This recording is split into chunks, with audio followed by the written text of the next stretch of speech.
Boa noite, pessoal. Vamos lá para a nossa segunda aula. Bom, nessa nossa segunda aula, nós vamos ver alguns tópicos, né, alguns fatos históricos que aconteceu com a língua de sinais. Fato esse marcante, como eu tinha mencionado, é sobre o Congresso, o famoso Congresso de Milão de 1880, que aconteceu. Um ano que, assim, quando a gente fala em congresso, a gente pensa que é algum evento que seja benéfico para alguma coisa, alguma atitude, né, para poder aperfeiçoar, melhorar em alguma coisa. Mas, na verdade, esse não. Ele veio para travar mesmo a questão da língua de sinais. Eu vou colocar para vocês aqui, para a gente poder ir acompanhando pelo slide também, para vocês, a gente vê alguns momentos, a gente está vendo alguns momentos históricos, né? E de extrema importância para saber de como nós chegamos nos dias de hoje, né? Como que foi esse desenrolar histórico que aconteceu. Primeiro, na aula passada, nós vimos que teve como foi o contexto histórico, a questão, a necessidade da língua, da comunicação, como foi o surgimento. Então, assim, foi se fundando institutos de educação e então viu-se que um crescimento significativo nessa área, onde que o surdo se via como sujeito, ele seria participante, tratado como cidadão, mas, infelizmente, veio o Congresso de Milão, que não deu tantas... tirou qualquer esperança, ele travou por muitos anos algo que estava em crescente, estava em ascensão esplêndida, né? Então, nessa nossa segunda aula, nós vamos ver ainda sobre os primórdios conceituais da língua de sinais e coloquei por tópicos, bem resumidamente, bem sucinto, mas para nós irmos discutindo sobre o que foi esse Congresso de Milão. O Congresso de Milão ele aconteceu na Itália, né? E em setembro de 1880, de 6 a 11 de setembro de 1880, na cidade lá em Milão, na Itália. Esse congresso, ele teve assim, não se sabe ao certo o quantitativo de pessoas que participaram desse congresso. Uns falam 160 pessoas, outros falam 140, mas não importa. Mas o que importa, o importante disso, que chama atenção também, é que esse congresso, desse número, desse quantitativo de pessoas que estavam participando, apenas 4 pessoas eram surdas. Então, os surdos, eles não foram convidados, né? Eram 4 pessoas que tinham uma certa importância na língua de sinais, que nós já discutimos. Uma delas era Eduardo Gallaudet, Thomas Gallaudet, e Richard Elliot, que era um professor inglês, que foram os únicos, eram esses 3, quer dizer, que foram os únicos que votaram a favor da língua de sinais. Então, a gente vê que esse congresso ele foi decisivo para poder resolver a educação das pessoas surdas. E a resolução que eles viam, a forma com que eles viam, que eles pensavam é que nós vamos erradicar a língua de sinais, porque a língua de sinais erradicada, ela não vai destoar a sociedade. Ela era vista... uma época em que a língua falada ela era a superioridade, né? A língua era aquele grau de superioridade, e que as línguas visogestuais elas eram um retrocesso na educação da linguagem. Então, eles viram como um retrocesso, então era uma forma de fizer esse congresso para poder extinguir as línguas de sinais. E foi determinante. Quem foi a organização que fez esse congresso é a Pereira Society, que fez essa organização somente de pessoas ouvintes. 90%, até mais, né, de 90% das pessoas participantes desse congresso eram os ouvintes, e que colocaram as propostas de como acontecia o oralismo, a questão de fazer o surdo falar, e a proposta das línguas de sinais. Houve-se uma votação, a gente fala que foi até caso a pensar que se é proposital, porque se eles queriam acabar com as línguas de sinais, acabaram, né, por um certo tempo, erradicaram isso. convidar, então, pessoas, os ouvintes, então, para poder para dizer que se foi democrático em votação e que se extinguir a língua de sinais por isso, por meio de uma votação, mas um público proposital, que foi um público ouvinte, em que teve apenas, vamos supor que vamos acreditar que teriam realmente as 160 pessoas presentes, e apenas 3 eram a favor da língua de sinais, votaram a favor da língua de sinais. Então, é um tanto que foi bem injusto, né? Digamos que era só para oficializar que era para acabar com a língua de sinais. E esse congresso aconteceu no momento em que estava em plena ascensão a construção, a aquisição da língua de sinais em vários países, em que a gente foi citar da aula passada que os Estados Unidos eles estavam em plena ascensão em que crianças surdas aprendiam a língua de sinais, tinham professores surdos, né, para poder estar ensinando a sua L1, que aprende muito mais do que a língua, claro, quando se tem um professor, uma pessoa nata daquela língua. Estava em plena ascensão, até mesmo com formações continuadas, e veio o Congresso e veta tudo. Vetou a língua de sinais. Foi determinante, porque o objetivo dele era acabar com isso mesmo, era discutir o rumo das pessoas, a educação das pessoas surdas, mas implementando uma forma em que o ouvinte, que é de outra língua, que é de outra cultura, determinar como seria a educação dos surdos, né? O que é muito injusto. Ele teve, foram 8 resoluções que foram decisivos nesse Congresso de Milão.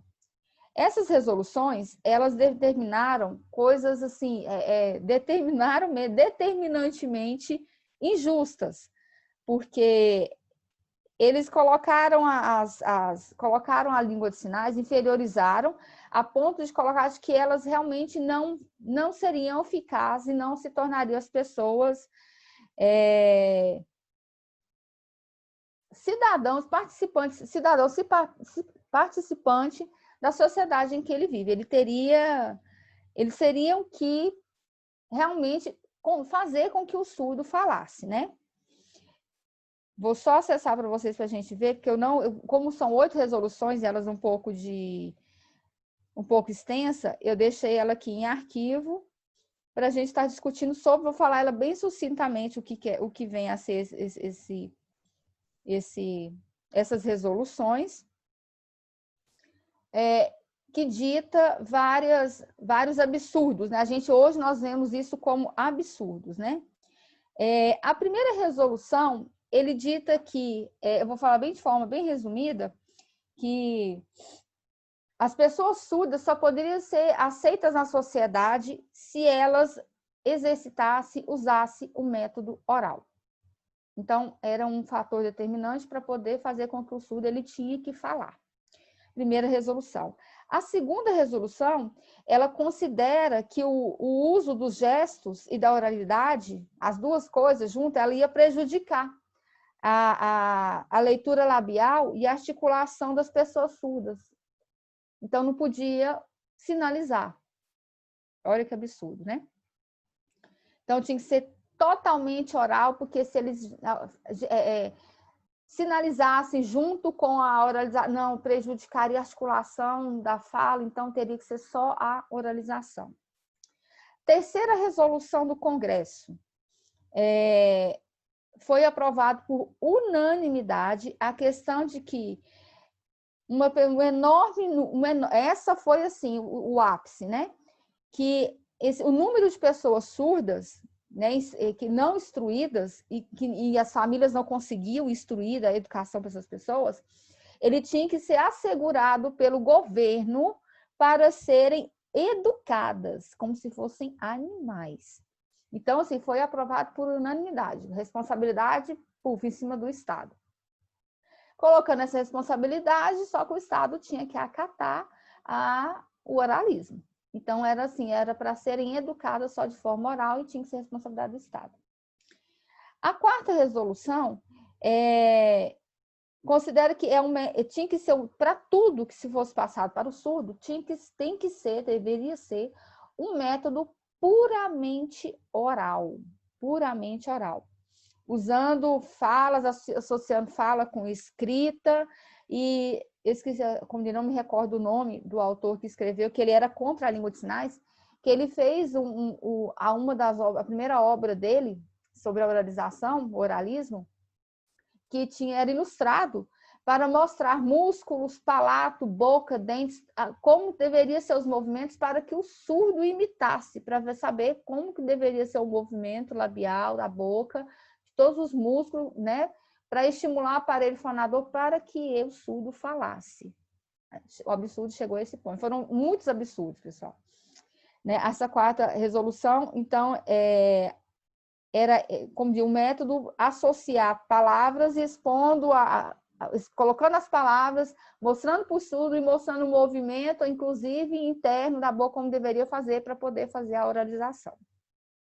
A quinta resolução do Congresso, ela teve a falta de livros didáticos, né, suficiente para esse propósito, de que os professores usassem o sistema oral e o professor tinha que desenvolver e publicar esses livros, já que não tinha livro didático suficiente, então os professores que teriam que desenvolver técnicas e métodos e os livros, divulgar e publicar livros para ajudar a oralização dos surdos. A sexta resolução ela é baseada no estudo de que as pessoas surdas que já não estavam mais nas escolas eram pessoas que perderam a sua habilidade de fala, leitura labial, então elas não ingressavam na escola, não tinha prática de leitura nem de escrita. Então, ela era estabelecida que ela é obrigada a comunicar-se somente pela fala. A sétima resolução. Ela leva em consideração as necessidades especiais no ensino dessas pessoas surdas, né?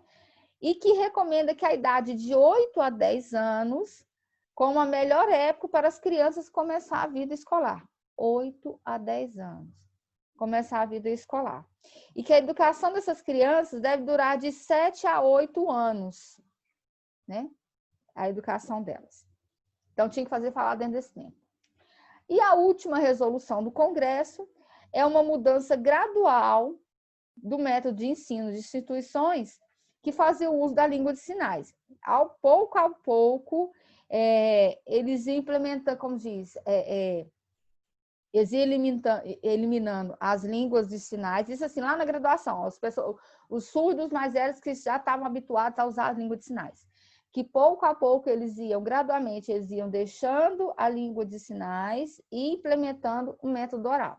Resumindo, todos os surdos teriam que falar. Bom, isso foi as resoluções do Congresso de Milão. Esse Congresso estabeleceu, sim, decidiu, os ouvintes que decidiram por erradicar a língua de sinais. Teve um retrocesso muito grande, porque alguns países já estavam em crescente, já um avanço bem significativo com a aquisição da língua de sinais, chegando a aprofundar mesmo a questão da comunicação. E isso teve alguns impactos, né? Os impactos que eu citei aqui foi a erradicação da língua de sinais, né? Na primeira década após o Congresso, já assim, em 10 anos eles acabaram com a língua de sinais. Só que essa forma de determinar isso, para determinar essa erradicação, os surdos que já estavam nessas escolas especiais, né, eles foram submetidos a punições, claro, né, punições físicas.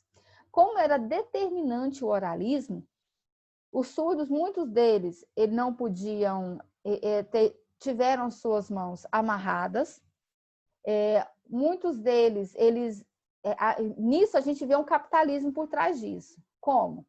Muitas indústrias começaram na questão da fabricação de aparelhos, né, sonoros para poder estimular, porque eles acreditavam que é o seguinte, o surdo, ele não falava por preguiça, que eles tinham resquícios de audição que teria e era preciso estimular com sons para que ele consiga emitir e fazer alguma fonética.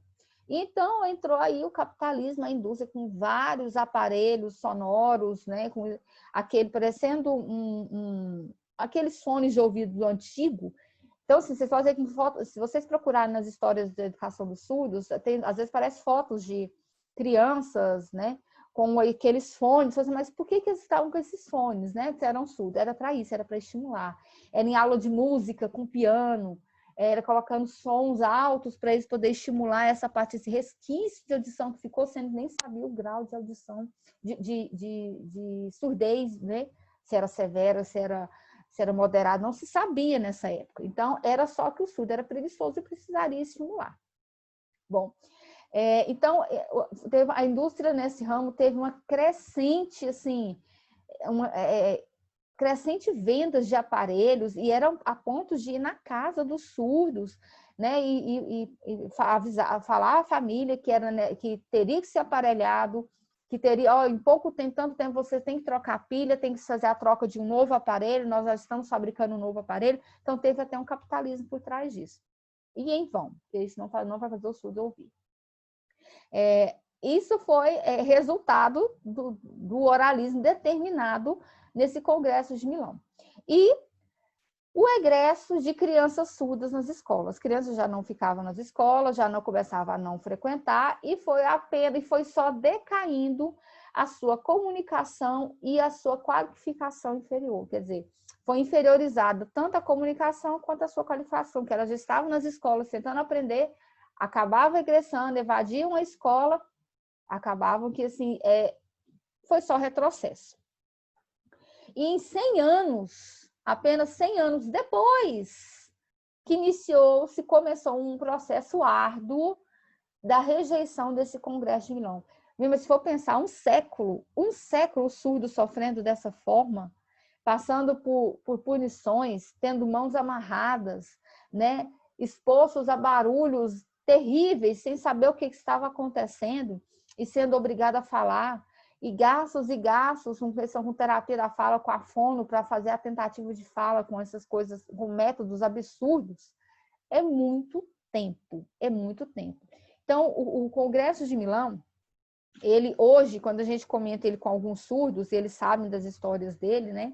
Deles, o que se passa é que eles comparam esse Congresso de Milão, porque ele aconteceu de 6 a 11 de setembro, né, de 1880. Eles comparam com aquele atentado que houve das Torres Gêmeas no 11 de setembro, né? Acho que todo mundo recorda disso, um fato histórico, né? Por que eles recordam disso? Por quê? Porque assim, pode se passar anos e anos, o Congresso de Milão foi em 1880, até hoje ele foi um marco muito importante na história da educação dos surdos. E nunca vai ser esquecido, né? Assim como aconteceu o atentado às Torres Gêmeas. Então, tem surdos que comparam isso ao atentado, porque pode se passar muitos e muitos anos que aquilo vai ser um marco histórico, mas que sirva para hoje, para a gente poder refletir que o que aconteceu, que hoje hoje o que se vive, o que se conquistou é tudo superação. Então temos que comparar isso, você vê que tamanha, digamos que é uma mágoa cultural, digamos assim, que o surdo tem da história que eles tiveram para poder serem aceitos como são e ser a língua deles serem aceitas, né? E não deixar, por tanto tempo que eles foram inferiorizados, pelo fato de ter uma outra língua para comunicar e não ser aceita. Por ser inferiorizados não só pela comunicação, mas a cultura que eles têm, né? Então, foi muito tempo de discriminação, de preconceito, e eles comparam a um atentado. Tamanho estrago que foi esse Congresso de Milão. Quando se foi determinada, a chance, quando a gente fala em Congresso, a gente pensa que é alguma coisa que é benéfica, e esse não foi. Então, pessoal, durante muitos anos que se viveu isso, foram árduas aprendizagens para o surdo, porque não se via, não conseguiram, começaram a perceber mais ao final desse tempo que não se estava mais tendo sucesso, que já não estava acontecendo. Por quê? Aconteceu os empates em algo que não se dava, não se concordava, e era impossível fazer isso. Como que se exige fica-se durante anos estudando de forma oral, oralismo, aquela coisa, ficar tentando fazer leitura labial, fazer o surdo falar, e começar a perceber que mesmo durante anos fazendo isso com o surdo, houve fatos, principalmente 2 fatos, determinantes, assim, muito importantes, que levaram à transição de sair desse momento histórico, esse momento escuro do oralismo, e começar a ver um outro momento sobre isso, né? O oralismo que eles estavam vivendo, que eles estavam se passando, ele era baseado, como eu tinha comentado, em muitas técnicas que foram desenvolvidas com o avanço da tecnologia, quando a gente fala em aparelhos, em técnicas para fazer o surdo, fala toda essa coisa toda, ele era fundamentado nisso. Só que perceberam que aconteceu 2 grandes motivos para começar a ter perceber esse fracasso, demoradamente, mas perceberam. Um deles é o atraso do desenvolvimento escolar, que já estava demais, e a gente sabe que hoje ainda tem crianças surdas, tem surdos que tudo deles é tardiamente, porque ingressam na escola tardiamente. Isso ainda acontece até hoje, não como antes, mas ainda acontece. Ainda bem que as crianças, os bem menores, quando já diagnosticadas, digamos assim, com surdez, eles logo já se tem, hoje a gente tem a educação tem essa parte inclusiva para receber, acatar esse aluno, né? Um deles, como eu disse, foi o atraso do desenvolvimento escolar, e com isso a defasagem, né? Começaram a evadir a escola. Imagine se um surdo que está na escola, que vai lá para aprender as matérias como o outro, não, como naquela época, nem pensar que vai existir intérpretes, né? E o professor fala, né? Às vezes usa técnicas para poder falar devagar, para o surdo conseguir fazer a leitura labial.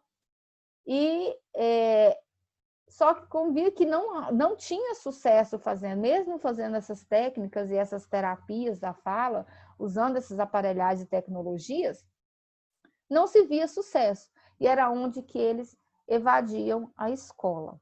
Outra coisa, na época do oralismo, em que foi determinado pelo Congresso de Milão, nas escolas que tinham, assim como eu disse que nos Estados Unidos estava tendo uma crescente aprendizagem, uma crescente aquisição da língua de sinais por crianças, a ponto delas chegarem, com o passar dos anos, a se tornarem professores de língua de sinais, professores surdos. Nessa época do oralismo, eles exoneraram todos os professores surdos das escolas e para ficar somente os ouvintes. Afinal de contas, eles tinham que aprender a falar com quem fala. A gente aprende língua de sinais, geral, com quem é nato da língua, com o surdo, que é o ideal, né? Mas hoje a gente sabe que tem uma outra visão, um pouco já diferente, né? Esses professores, como diz, não era só com alunos e quem frequentava a escola, e somente crianças que foram prejudicadas com isso. Professores que atuavam, que eram professores de língua de sinais, eles foram exonerados. E como que acontecia? Mesmo com essa rigidez toda, né? Tinha que ser o oralismo, a gente sabia que essas escolas, naquela época, elas eram como internatos, né? Eram internatos. Então, eles comunicavam entre eles, os surdos, escondido, né? Tinha que ser tudo disfarçado, tinha que esconder, não podia ser vistos sinalizando, quando eram vistos, era amarrado às mãos, eles batiam nas mãos dos surdos, né? Então, para não acontecer essas punições, eles conversavam em sinais ainda, mas de forma escondida, né? Entre eles, né? Sem ninguém ficar sabendo, não podia sinalizar de forma alguma. Então, como perceberam que foram dando como diz, o número de desaprendizagem, digamos assim, de insucesso foi tão grande, tão brusca, e a evasão começava a aumentar cada vez mais, que aí foi quando os pensadores, alguns educadores da época, começaram a pensar de que forma poderiam resgatar e ter sucesso na educação desses surdos. e é onde que entra um movimento chamado comunicação total. Aí o negócio virou bagunça, é o que eu falo, né? Pejorativamente. Por quê? A comunicação total ela é liberada para os surdos se comunicarem, permitindo usar recursos que favorecem a comunicação. Esses recursos é a oralização e a sinalização. É as duas coisas. Ah, poxa, mas espera aí. Eu já estava há tantos anos, né, no oralismo, tentando fazer leitura labial. Quando o professor ia para a sala de aula, que ele vai ministrar a aula dele, o professor ele fala e ele faz sinais, o surdo vai olhar o quê? Ele vai entender o quê mesmo? O oral ou o sinal? E outra, acontece, a mesma coisa acontece com a língua falada. Tem gente que acha que é só você falar e fazer em Libras. A gente não fala as duas línguas ao mesmo tempo. Você fala português e inglês ao mesmo tempo? Libras também não. Ah, mas você não usa a boca. Sim, mas eu tenho o meu pensamento na construção gramatical, na estrutura gramatical da língua, alvo que eu tenho que atingir. Então, aí eu não uso a oralização. Se eu vou sinalizar, eu converso em língua de sinais, em Libras, eu vou fazer isso aqui, a minha boca serve mais para a questão das expressões. Mas não é tão certo, assim, não é o ideal a gente ficar fazendo oralização junto com a sinalização, certo? Então, nessa época aconteceu isso, os professores estavam falando e fazendo sinais. O que acontecia? Lembra que eu comentei aula passada sobre a tradução ao pé da letra? Assim como qualquer outra língua, a gente não traduz, por exemplo, o inglês ao pé da letra, né? A Libras também. Então, eles faziam na sinalização um português sinalizado, né? Que não era a Libras, mas faz um português sinalizado para poder comunicar com o surdo. Só que isso ficava confuso, porque quando você faz o português sinalizado, a contextualização ela cai por terra. Então, ficava sem entender. O surdo ficava com aquela confusão de fazer, olha, faça a leitura labial, ou eu vejo a sinalização do professor. Se eu vejo a sinalização, vai ficar descontextualizado, eu não vai conseguir entender. Se eu vejo a oralização, muitas das vezes, em alguns fonemas, ele não vai conseguir entender. Principalmente a nossa língua portuguesa, que, como eu disse, que nós temos a fonética de muitos sons, de muitas consoantes, que é muito parecida, a pronúncia é muito parecida. Então, assim, para a gente ouvir, às vezes a gente confunde, imagina o surdo apenas de olhar, né, essa oralização e identificar que som, o que quer dizer aquela palavra que o ouvinte está falando com ele. Então, é muito confuso. Então, ficou esse entrave de usar duas formas de comunicação, a sinalização e a oralização, tudo junto, porém, deu-se a confusão que com os surdos nas escolas para poder começar a entender isso daí. Bom, viu que isso não resultou em sucesso, ainda continuou-se o fracasso, porque até mesmo na forma de avaliar esse aluno, como eu poderia estar avaliando esse aluno? Como que ele vai se comunicar? Ele vai oralizar ou ele vai fazer em sinais? Qual é a língua que ele vai falar? Qual é a língua que ele vai usar para se comunicar?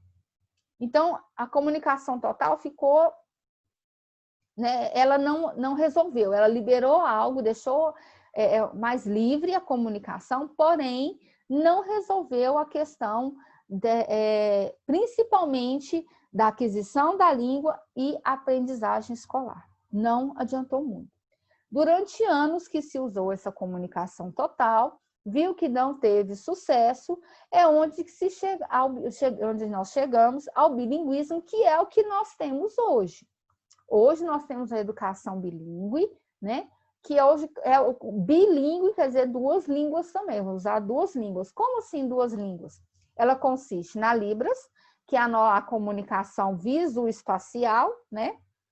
Do que é onde nós usamos a sinalização, e a língua portuguesa, que era para a língua escrita ao surdo. Porém, já existe, mas ainda precisa, ainda demanda de mais estudos, de difundir a questão da escrita da língua de sinais. O que é escrita da língua de sinais? É mesmo escrever em língua portuguesa? Não. O que os surdos hoje, a maioria, eles têm que dominar a língua portuguesa devido à sua escrita e não à sua comunicação aqui, ó, em sinais não, devido à sua escrita. Aí é onde a gente lembra que eu falei para vocês que existe a questão do português para surdo, que nós vemos, porque o surdo, muitas vezes, ele escreve em português, mas na estrutura da Libras, e quem é leigo no assunto e não conhece isso, não sabe que isso existe, ao ler um texto ou uma frase de um surdo que ele escreve, vai determinadamente falar que o surdo, ele não aprendeu, ele escreve errado, e não é bem assim, é porque ele escreve, mas na estrutura de pensamento da língua L1 dele, que é a Libras. É onde a gente fala português para surdo, certo? Existe esse quesito ao qual nós temos que respeitar, né? Porque, afinal de contas, eles fazem a comunicação escrita na língua L1 deles, né? E a comunicação em Libras. Agora, algo que nos leva à reflexão. Será que se não tivesse acontecido esse Congresso de Milão, determinando esse oralismo, sabendo que antes de acontecer esse congresso, já estava em ascensão a aquisição da língua de sinais, muitos pais, muitas crianças já estavam com essa aquisição, já estavam com crescimento escolar, já estavam chegando em fase adulta, já totalmente independentes para se comunicar. Se não tivesse existido isso, será que até hoje, será que não teria interferido na nossa sociedade hoje, esses anos que se passaram, as pessoas não teriam também, a sociedade como um todo, todas, de qualquer nação, aprendido a língua de sinais do país que ela mora? Se a gente for parar para, se não tivesse interrompido, se não fosse proibido, acredito eu, né, se a gente for usar pela questão de lógica, uma questão, né, algo a se pensar, é algo que se poderia, todas as pessoas, mesmo os ouvintes, teria que aprenderiam com naturalidade, né, se o surdo é bilíngue, porque o ouvinte também não pode ser, aprender a língua de sinais do seu país. Poderia sim, e não teria hoje essa luta, sabe, que sempre tem, que entra ano e sai ano, sempre tem, de pedir, né, algo que é uma questão de necessidade, não só do surdo, mas nossa também, porque eles estão entre nós, convivem em sociedade, são cidadãos como nós, de pedir a Libras, né, a língua de sinais daqui do nosso país, para estar na grade curricular das escolas da educação básica, né? Hoje a gente sabe que tem no ensino superior, mas é de forma bem simplificada, onde não se tem prática e muitas vezes não meio descontextualizada, não sei, né? Depende da instituição, mas a gente só tem no ensino superior. Mas por que não fazer isso na educação básica para ajudar desde aquelas crianças que já estão lá na escola? Eu acho que esse Congresso de Milão, ele reflete até hoje. Então, quando se pensa nessa questão, ele reflete até hoje, né? Do que poderia ter, o que poderia ter beneficiado até hoje. Ele interrompeu fatos, crescimentos que hoje, em português, assim, bem, né, rasgado, a gente paga o preço, né? Então, essas três etapas foram as etapas em que determinaram a língua de sinais, como foi tratada durante o decorrer desses anos, essa trajetória histórica toda. Hoje, nós encontramos no bilinguismo, né? A língua de sinais, hoje os surdos têm a questão do bilinguismo, mas essas duas línguas dessa forma, não que eles falam ao mesmo tempo, não tem como, mas que eles usam a língua de sinais para sinalização, para a comunicação, e o português, eles usam para a língua escrita. Porém, já se tem hoje, né? Hoje, junto com o bilinguismo, tem-se também estudos, e já com graduações, e já pessoas atuando, surdos atuando, existe a pedagogia surda ou a pedagogia bilíngue, que é para pessoas surdas, onde o surdo é o professor, e ele vai estar, como diz o professor surdo na escola, né, trabalhando juntamente com o professor regente, ele está ali para ensinar, para ajudar a aquisição da criança surda, a fazer a aquisição da sua língua, da sua L1, né, da sua língua, primeira língua, que a gente fala de L1, mas não é só isso. O surdo, ele influencia altamente também na sua identidade e sua cultura surda. Quando falamos em identidade, que foi o que nós mencionamos também na aula passada, é sobre a aceitação do surdo.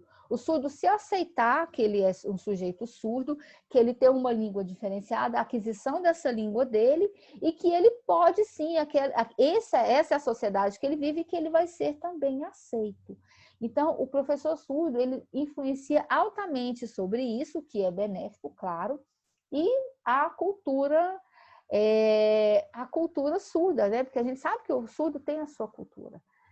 Existe hoje, tanto é que, pensando-se em cultura, vários autores, hoje nós temos várias linguagens voltadas para a cultura surda. A literatura, temos teatro voltado também para isso, adaptações do cotidiano voltadas para o surdo. Então, isso tudo é processo assim, de muitas lutas, e graças ao bilinguismo e essa pedagogia bilíngue que se tem hoje. Hoje se tem um curso, né, pedagogia bilíngue, oferecido, são poucos lugares, eu conheço, acho que só instituições federais que está pleiteando oferecendo esses cursos, e, se não me engano, é apenas o IEFES, e não é todas as unidades dos IEFES que oferece. Mas eu conheço o trabalho também com uma surda que fez já uma graduação, já está nessa segunda, justamente para ser apta a ser a professora surda, a ponto de que ela pode, como ela é bilíngue, ela poder assumir a sala de aula. Ela é uma professora surda, mas ela vai assumir a sala de aula, não só por causa do aluno surdo, mas ela também mostrar essa cultura, essa identidade, assim como nós mostramos a nossa, a escola influencia altamente nisso, mas mostrar a cultura surda também, né? Quanto a isso daí. Bom, para poder falar mais para vocês, pessoal, eu gostaria que, já a partir dessa aula agora que a gente está fazendo essa segunda, eu vou estar deixando videozinhos de reflexão para vocês, né? A aula era menor, porque eu falo assim, menor entre aspas. Eu pesquisei alguns vídeos para vocês assistirem de forma animada sobre o Congresso de Milão, porém, todos os vídeos que eu tenho e que pesquisei, eles não têm legenda e não têm narração, eles estão todos em Libras, então ficaria um pouquinho mais complexo para poder estar entendendo no momento. Acredito eu que já quase ao final do curso, na verdade, vocês vão estar entendendo muita coisa em Libras, né? E é só mesmo questão de um vídeo de reflexão. E no mais, nós começarmos, como eu tinha dito na aula passada, a partir dessa segunda aula, nós temos os vocabulários contextualizados com o que nós citamos, o que nós conversamos, o que foi discutido, o que eu fui falado aqui, para vocês começarem a se habituarem sobre algumas palavras e já sinalizarem sobre algumas palavras, certo? Então, para a gente fazer esse nosso vocabulário, eu vou estar fazendo, digamos que só falar algumas palavras-chave que nós temos, que foi falada aqui nessa aula, para vocês já ir tendo aquisição de alguns sinais, já começar a construção do vocabulário de vocês, certo? Então, vamos lá. Nessa temática de hoje, nosso conteúdo de hoje, o principal foi Congresso de Milão. Congresso de Milão, ele tem uma variação de sinal. Tem Congresso de Milão. Congresso, tem Milão e Milão. Certo? Então, e Milão. Tem essas três variações, tá? Mas eu vi a maioria dos surdos fazer Congresso de Milão, tá? Ou Congresso de Milão. Esse é o sinal do Congresso de Milão. Vamos já pegando alguns, fazer esse vocabulário, contextualizando aqui. Outra palavra, vamos falar dos nossos os três períodos históricos, né, que marcaram a língua de sinais, para a gente ver. Oralismo. Oralismo. Certo? Essa é a configuração da mão, circulando a boca. Oralismo. comunicação total. A comunicação total, ela vem, já é, como diz, já é para ser o uso do alfabeto manual. C de comunicação, T, ó, T de total. Comunicação total. Esse é o sinal de comunicação total. E bilinguismo. C e o número 2 girando aqui dentro. Comunicação total. Certo? Já alguns sinais. Outros sinais que também pode falar, língua de sinais. A gente fala tanto em língua de sinais, a gente fala língua de sinais, porque como a gente está mencionando, falando sobre de outros países também, então é interessante a gente não focar somente em Libras, né? Tem língua de sinais de outros países também. Então, língua de sinais. Língua de sinais, eu posso dizer, ó, língua de sinais. É o A do alfabeto manual. L, língua, e o A de sinais. Isso aqui é a palavra sinal. Libras ou libras, devido aos parâmetros. Estão usando muito esse libras aqui, ó, libras, certo? Então, língua de sinais. Para uma palavra que nós falamos muito, Milão, Itália. Itália é esse aqui, ó. É o Y do alfabeto manual, Itália. Certo? Sinal de Itália.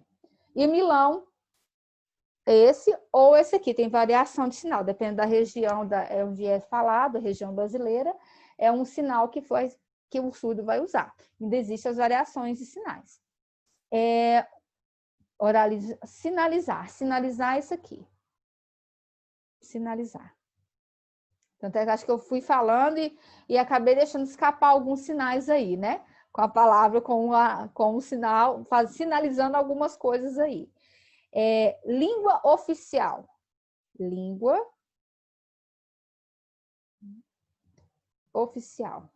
Língua oficial, né? Qual que é a língua oficial aqui do Brasil? Libras ou Libras, certo? Surdo. Surdo, nós acho que na aula passada já sinalizamos, né? Surdo, ouvido e boca, surdo. Ouvinte e educação de surdo. Certo? Então, já tem um pequeno vocabulário contextualizado com o que nós estávamos comentando aqui, né, sobre essa aula, né? Lembrando que na nossa aula online, nós vamos ter algumas atividades para fazermos juntos, para debatermos, para nós interagirmos mais. Eu quero vocês mais participativos. Vocês vão assistir essa aula aqui, mas a atividade eu vou estar colocando na hora. Como assim? Vai ser mesmo de forma falada, vou deixar algumas claras questões depois. Vocês podem registrar, mas vamos discutir. Gostaria que a gente discutisse primeiro, até mesmo para a gente, às vezes, de certa forma, vocês tirarem alguma dúvida e na hora de vocês refletirem, registrar a resposta de vocês para cada questão, antes de colocar no arquivo, vai estar na nossa plataforma, para vocês deixarem lá anexado. Vocês organizarem a resposta de vocês. Então, nós vamos discutir primeiro. Então, nós já temos uma atividade de discussão já para a nossa aula online, quando tiver. Não agora aqui em vídeo. Aqui em vídeo é só mesmo a temática, o que foi se tratado, né? Alguma outra palavra que nós comentamos aqui também, para a gente sinalizar. Já os nossos 3 momentos, os 3 momentos históricos da língua, a língua de sinais, Libras e o Congresso de Milão. Então, só para a gente lembrar novamente, né? Congresso de Milão.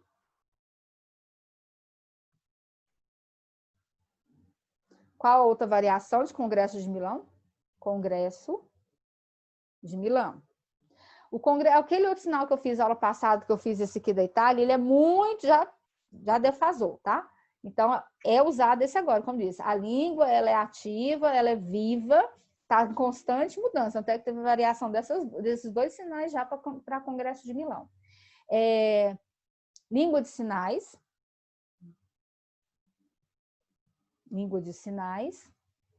Itália. Na frente da boca. Oralismo. Oralismo. Sinalizar. sinalizar. Língua oficial. Língua oficial. Surdo. Ouvinte. Eu estou olhando aqui, pessoal, porque eu fiz uma pequena listinha das palavras para poder estar passando para vocês, né? Educação de surdo. E uma que é interessante, nós falamos sobre comunidade e identidade surda, né? Comunidade. Não. Comunidade surda. Identidade surda. Certo? E a gente falou em professor bilíngue, né? Professor. Lembra do bilinguismo? Bilíngue. Comunicação total. Comunicação total. Então, já é alguns vocabulários. A nossa aula online, nós vamos estar em discussão um pouquinho mais, mas só para tirar dúvidas, que vocês tiverem algumas curiosidades também, quero vocês bem ativos nisso. E vou estar trazendo algumas questõezinhas, então, para nos debatermos. Bom, pessoal, eu resumi bastante mesmo, porque o Congresso de Milão, ele tem muitas e muitas, ele é bem carregado mesmo, com bastante informações, mas por mais que foi sucinto, são as principais ações, situações, o que aconteceu, os fatos que aconteceram nessa época, em 1880, com esse Congresso de Milão, e a partir dele veio outras, esse decorrer histórico, essa linha histórica, essas fases das línguas de sinais. O que aconteceu? Outra curiosidade. Esse Congresso de Milão aconteceu lá, em Milão, na Itália. Teve essa participação dessas pessoas, porém, o Brasil não teve representante, ninguém participando do Congresso. O que foi decidido por lá foi difundido entre os países do mundo todo, é o que foi determinado, certo? Por isso que ele foi só os países que não participaram, o Brasil foi um deles, apenas acataram essa decisão que foi tomada, certo? Pessoal, espero que vocês tenham gostado, que eu tenha contribuído com vocês. Nós ainda estamos na parte histórica da Libras, porém já começando algumas práticas, né, com esses vocabulários contextualizados, algumas práticas de sinalização, para saber alguns sinais, pelo menos do que se é falado. Espero vocês terem gostado, eu ter contribuído para a curiosidade, para a formação de vocês, claro, para o curso que vocês estão fazendo, vocês estão cursando, e nós vamos cada vez mais pegando um pouquinho mais sinais. Logo, não vai ter apenas os vídeos das aulas aqui ministradas, os conteúdos, não vai ser só. Logo vai começar 2 vídeos, o conteúdo de aula, mais vídeo vocabulário, que eu vou estar pegando um contexto com mais palavras ainda, para estar passando os sinais para vocês, somente de vocabulário, para vocês já começarem a treinar e fazer esses sinais. Principalmente assim que vocês tiverem em mãos o alfabeto manual. Porque, como eu disse para vocês, a partir do alfabeto é que se criaram, da onde surgiram vários sinais. O alfabeto é apenas a configuração da mão, quer dizer, o jeito que eu faço a minha mão e determinar a partir daí, saber quais os sinais que pode ser feito a partir daquela letra, certo? Então, como diz, abraço para quem é de abraço, beijo para quem é de beijo, cheiro para quem é de cheiro, né? E até quinta-feira, ó.